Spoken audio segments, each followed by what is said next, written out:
Saudaraku dikasihi Tuhan, terkadang kita lemah, sehingga kita tidak memiliki semangat, tidak memiliki gairah dalam melanjutkan kehidupan, melakukan sesuatu yang biasanya kita bersemangat melakukannya, bahkan lemah dalam melayani Tuhan.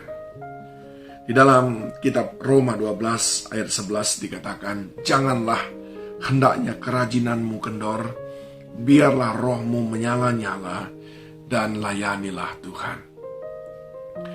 Sering sekali hal ini datang begitu tanpa kita sadari.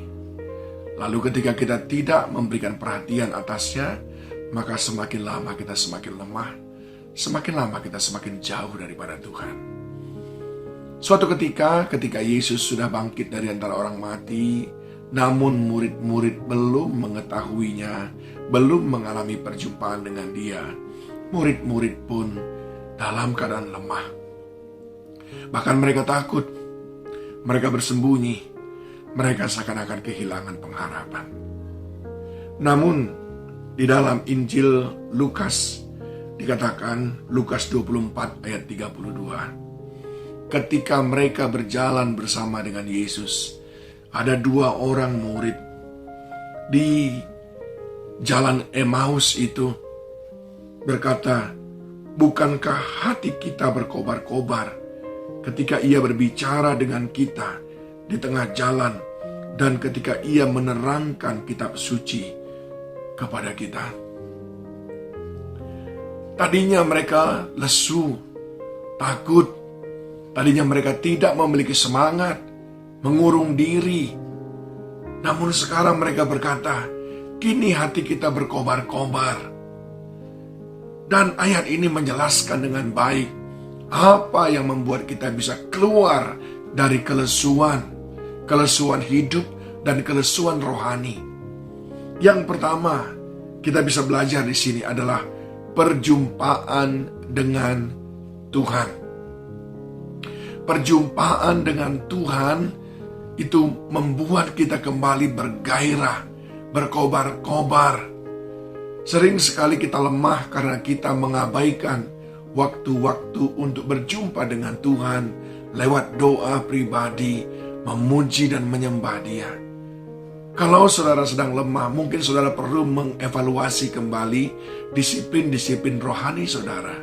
Apakah saudara masih suka merenungkan firman Tuhan? Apakah saudara masih suka bersaat teduh? Jika saudara memiliki persekutuan dengan Tuhan, saya percaya saudara akan berkobar-kobar, memiliki roh yang menyala-nyala.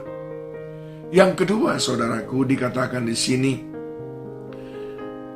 hati kita berkobar-kobar ketika Ia berbicara dengan kita. Yang kedua yang membuat hati kita berkobar-kobar adalah ketika setiap hari kita diberikan makanan rohani, mendengarkan firman pengajaran. Bukankah Roma pasal yang pertama ayat 16 berkata, Injil itu adalah kekuatan Allah.